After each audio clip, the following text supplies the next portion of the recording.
Hi, my name is Lindsay. I'm a makeup coach and stay-at-home mom, and today I'm going to be telling you all about my home birth disaster story and my crazy midwife. So before we get into the thick of it, I just want to put out a little disclaimer.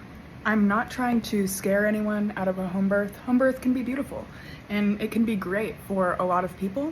It just wasn't for me. This is just my personal experience. So before getting pregnant, I sort of hyper glamorized home birth.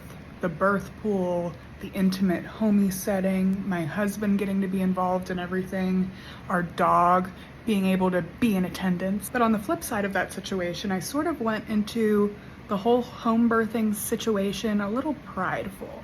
I'm one of those people that wants to prove to themselves that they can do something. I wanted to prove to myself that I was strong enough to not need an epidural and do birth the old-fashioned way. So once we did get pregnant, we found a midwifery center about an hour away from us, and we were super excited. Things didn't start to get weird until the end of my pregnancy. And at the end of my pregnancy, our midwife said that she would give us a herbal, holistic, natural birth-inducing thing. And what do I find on the Google? That it is not safe to take during pregnancy. So I brought my concerns to my midwife, and she said, it's fine, don't worry about it. And I thought, I'm a first-time mom, what do I know? We're taught, not to trust everything on Google. So I started taking this supplement anyway. And did it work? No. Not only did it not work, but I went to 42 and a half weeks pregnant before labor started. So we called the midwives. They haul their butts up to our house and everyone starts assembling stuff. The birth pool is being put together and I'm in excruciating pain at this point. But before I get in the birthing pool, my midwife says, let me check you. And she says, oh no, you can't get in the birth pool right now because it looks like your baby flipped and is no longer head down. And she said, don't worry, we just have to do a few exercises and then you can get in the birth pool. You guys know how long this woman had me doing exercises? 5 hours. I was doing straight up birthing gymnastics, but I just wanted to get in the birth pool and get this all over with. So every 30 minutes or so, I was like, are we there yet? And my midwife would say, oh, just a little bit longer, and then you can get in the birth pool. That was false hope. Mind you, my midwife realizes that my water hadn't broken yet, and so she says, we need you to break your water. Excuse me, what? She says, we need you, me, to break your water. And I'm like, how are we going to do that? And she says, oh, you're just going to push for a little bit. Okay. So what happens? I lay on my back and proceed to push for 2 hours until my water breaks and it goes everywhere, all over our bedroom.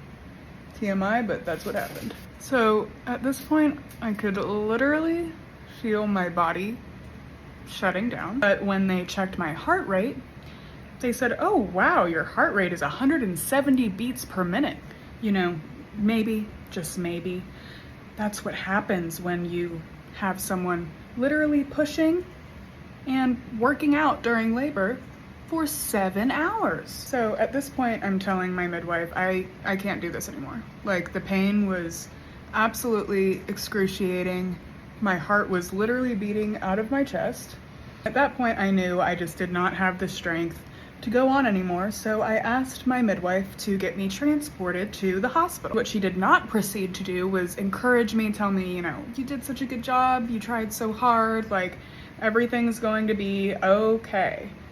No, that's not what happened. She proceeded to fearmonger me and give me a laundry list of things that were going to go wrong if I went to the hospital. Thankfully, my sweet husband told our midwife that she could go kick rocks and that we were going to the hospital. But anyways, this is not where the story ends, so watch until the end. But I was transported to the hospital. My daughter was born via emergency C-section, healthy and safe, praise the Lord. And she was 10 pounds, y'all. And the guy who ended up delivering our daughter basically said that she never would have come out because my pelvis was way too small. So you're probably like, okay, well, where does this story end? So later that night in the hospital, I decided I would make our daughter's birth announcement and just share with everyone that our home birth had unfortunately failed, but that she was born healthy via C-section and that we're all good.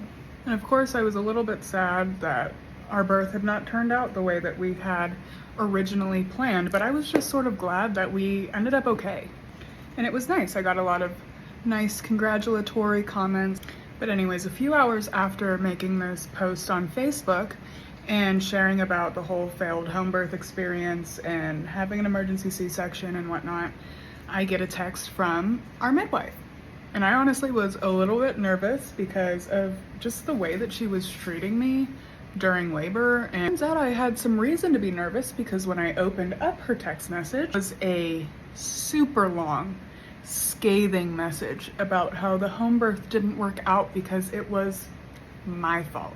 She said that she and her team of other midwives and doulas and whatever they were did everything right, and that I'm the one who just couldn't tolerate the pain, and I just wasn't strong enough to do a home birth.